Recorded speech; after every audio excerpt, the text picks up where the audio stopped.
Aluma Capital, altyd aan die groei. Dit is tyd vir volgens grantbesprekings en Doreen Loubser van Algoa FM sluit ons aan. Goeiemôre Doreen. Goeiemôre Pierre en Jennifer. Doreen, ons begin natuurlik met die oorlog in Iran.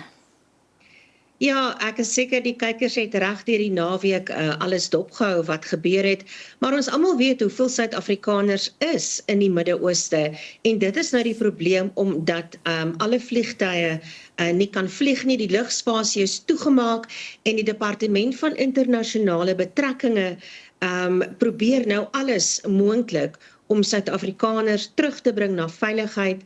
So, die afgelope naweek is 14 vlugte geraak hier in Suid-Afrika, vanaf Durban tot Johannesburg en Kaapstad.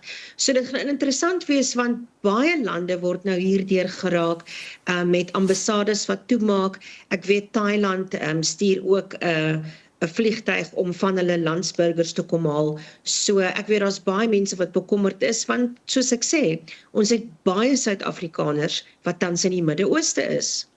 Het was interessant geweest, daar was ook 'n artikel, selfs ons Proteas wat op die tans daar cricket speel, sou teruggekom het via Dubai en Emirates is die hoofborg vir hulle vliegtuie of hulle vlugte.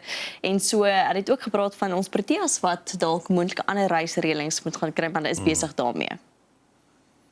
Dit is reg en almal het, jammer Pierre, almal het 'n opinie oor die oorlog, hoekom dit gebeur, kon ons dit verwag?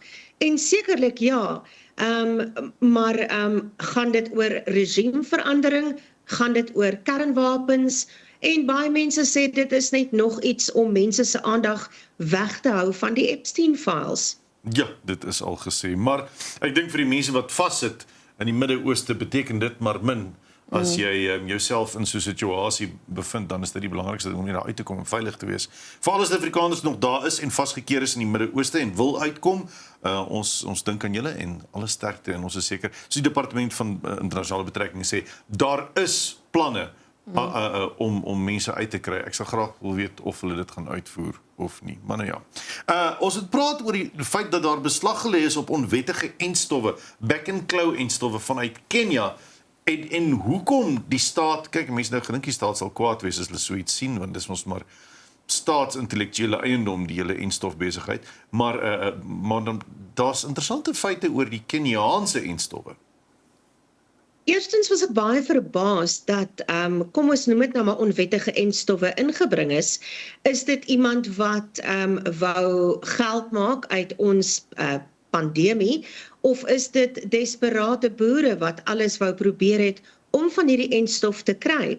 Maar die groot probleem hier is, en dit is wat minister Steenhuisen ook sê, is die enstof van Kenia is vir 'n spesifieke variant wat hulle 'n O-variant noem. En hier in Suid-Afrika het ons 3 heeltemal 'n ander variante. So hulle waarsku dat as van daai enstowwe gebruik word, kan dit nuwe variante meebring en dan kan hierdie ding nog verder uitrafel in iets wat reeds 'n geweldige probleem is in Suid-Afrika. Ja, dit is nogal skokkend om te dink dat mense nou by onwettige enstowwe is, Doreen.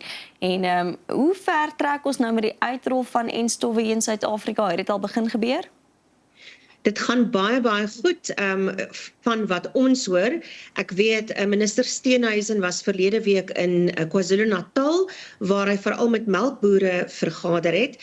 Hulle kry prioriteit. Ek weet die Oos-Kaap, ons provinsiale wetgewer het 55 miljoen rand op sy gesit ook om inentings aan die gang te kry en ook vir areas wat probleme is, veral waar ons grens aan KwaZulu-Natal en dan ook in Niemandsdorp waar dit ook uitgebreek het. So die bal is aan die rol, maar baie boere voel dat het te lank gevat en dit is te laat, maar die vaksines of die enstowwe is nou hier, so kom ons wees positief, ons kan net vorentoe van hier af.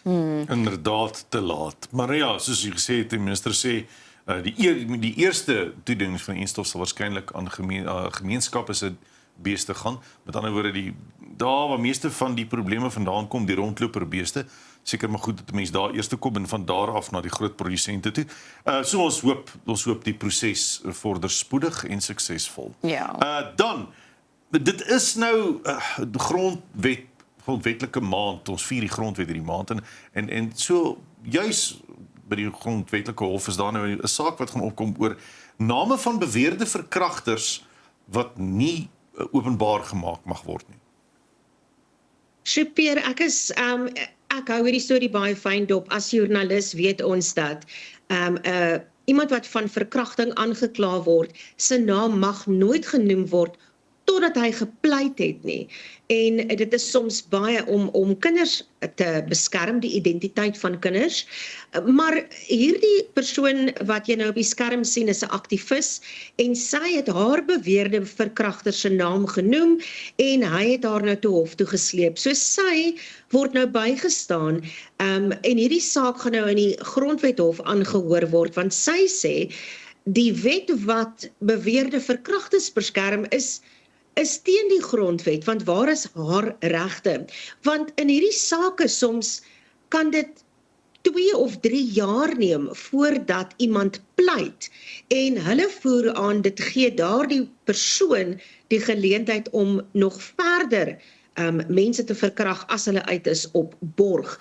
So dit is altyd iets wat vir my 'n tamiletjie is en ek dink ook met die Epstein files, weet vroue oor die algemeen voel dat ons nooit geglo word nie en mans kry daai twyfel, weet. En nou met die Epstein files, ek dink baie meer slagoffers kom na vore. Hulle is nie skaam meer om hulle stories te vertel nie. So dit gaan baie interessant wees om te sien die argumente wat in die grondwethof voorgelê gaan word. Dorien, ek veronderstel en dis eintlik my vraag dat as sou jy iemand se naam bekend maak wat dan later onskuldig bevind word, is daai klad op sy naam altyd half daar? Ongelukkig, en dit is ook 'n rede hoekom daardie wet in plek is. Maar kom ons kyk na die groter prentjie. As ons kyk na die persentasie van vrouens wat mans valslik aanklag van verkrachting en vergelyk dit met ons misdaadstatistieke, verkrachting is 'n probleem in hierdie land, kinderverkrachting, kinderpornografie, en ons kan ook nie hulle name noem voor hulle gepleit het nie. So die lys gaan aan en aan en aan en aan. So as jy dit moet opweeg in terme van die statistieke, is dit in die minderheid. En en ons praat nou hier van sake wat die media haal. Ek weet daar's baie klein dorpies, veral in die Oos-Kaap, waar mense kuier oor die naweek en dan sal die vrou die man gaan aankla van verkrachting, net om Dinsdag weer die saak terug te trek. Ons praat dit nie hiervan nie, ons praat nou hierso van groot sake en ernstige sake waar vroue en die publiek voel hulle het die reg om te weet. Verkrachting is definitief 'n probleem in Suid-Afrika en iets wat met meer dringendheid aangespreek moet word. Ek stem heeltemal saam. Oor na Graaf Reinet, gaan die naam bly of gaan hy verander word? Graaf Reinet se mense die naweek lekker, ek wil nou nie sê makkie nie, maar hulle het 'n optog gehou in die strate, maar dit was al te jolig. Daar's selfs 'n inwoner, ek het sy naam hier neergeskryf, ek het beloof ek sal vir hom 'n hallo sê, hoewel ek hom nie ken nie. Edward Geerdes, hy het 'n liedjie geskryf en met AI musiek bygesit en so het hulle die strate ingevaar. Hulle wil nie hê die naam moet verander nie. Nou, vir al die plekke wat naamsveranderinge in die gesig staar, jy het tyd tot die einde van hierdie week om beswaar te maak. Maar ek moet bysê dat daar's nou 'n persoon wat regstappe wil doen indien hierdie naam gaan verander. En sulke sake was nog nooit suksesvol nie. Ek onthou toe Gramstad na Makanda verander het, was daar vir baie lank 'n baie uitgerekte hofsaak waarvan daar niks gekom het nie. So dalk is Graaf Reinet 'n uitsondering, wie weet. Ek moet bieg. Ek dink ek moet 'n werkswinkel begin met 'n klomp mense om net weer die Oos-Kaapse name te leer van vooraf.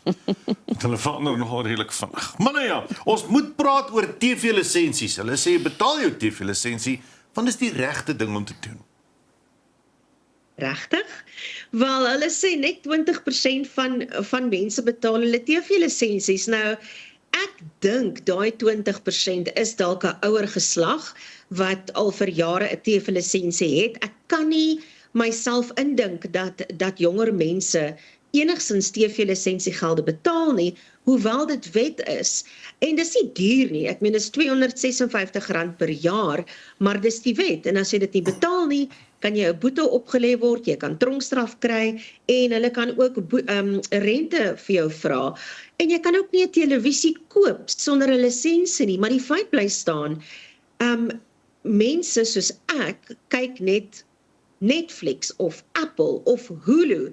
Ek kan nie onthou hoeveel jare laas ek iets op SABC gekyk het nie, en ek dink mense voel, as ek nie van daardie diens gebruik maak nie, hoekom moet ek 'n lisensiefooi betaal vir 'n televisie? So ek dink mense gaan maar nog vir baie lank beklei oor moet ek of moet ek nie, en die feit is dan mense wil nie.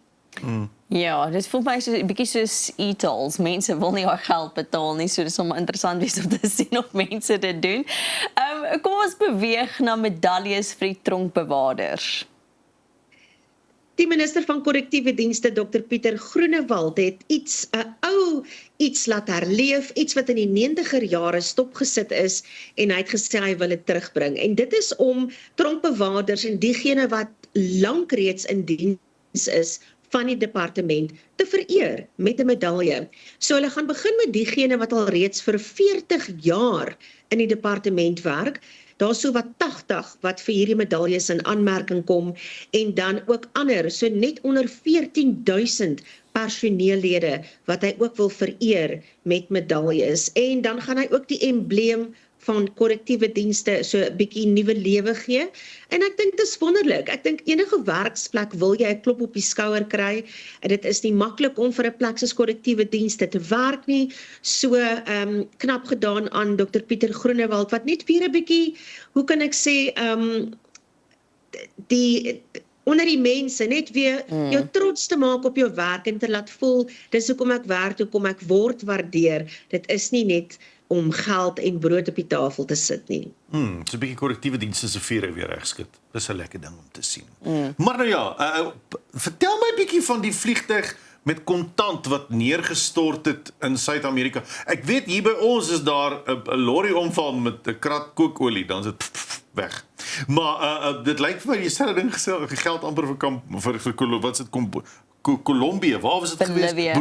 Bolivia.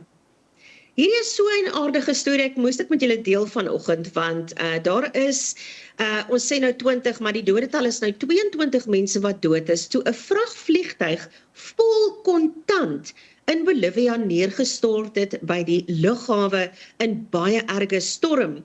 En dit het 'n klomp voertuie beskadig, vragmotors, inteendeel daar's meer mense beseer op die grond. En hierdie geld het toe natuurlik oor die hele aanloopbaan oorgeskiet en mense toe gestorm op hierdie geld af. Maar dit is belangrik om vir julle te sê dat hierdie geld het nog nie reeksnommers opgehad nie. En daar is dus geen koopkrag aan hierdie geld nie. Maar die polisie het so gesukkel om mense weg te hou van die geld, hulle moes van traangas gebruik maak om die mense uiteen te jaag. Toe dit nie werk nie, moes hulle self die geld bymekaar maak en aan die brand steek. Baie eienaardige storie. Sjoe, wat mense nie sal doen vir 'n ekstra geldjie nie, Dorien. Dorien, en dan seker my gunsteling storie van die oggend, die uitroepteken, ek's mal oor hoe inklusief ons is en hoe daar planne gemaak word. Ja, ek het gedink dit is goed om af te sluit dat die departement van binnelandse sake het nou meer digitaal gegaan en vir die eerste keer kon hulle nou 'n ID-boek gee aan iemand met sy volle Khoisan naam in die ID-boek, want sy naam begin met 'n uitroepteken. En asseblief moenie vir my vra om dit uit te spreek nie, ek weet nie hoe nie. Al wat ek weet is dat dit voorheen nie gedoen kon word nie, omdat die stelsel wat hulle gebruik het nie kon werk met unieke karakters nie. Maar dit is nou meer digitaal, en so het hierdie 18-jarige Khoisan student op Stellenbosch die eerste persoon geword met 'n ID-boek met sy volle name, waar sy naam begin met 'n uitroepteken. Dis wonderlike nuus, en weer eens kyk jy aan die minister wat ingegryp het, waar hy gehoor het van die probleem en gesê het, ons sal dit regmaak. En dit is lekker om te weet, ons ministers spring in daar waar hulle moet. Nee, ek hou daarvan. Dorien, baie dankie vir die saamgestels op so Maandag. Dit is Dorien Loubser, ons is nou weer terug. Aluma Capital, altyd aan die groei.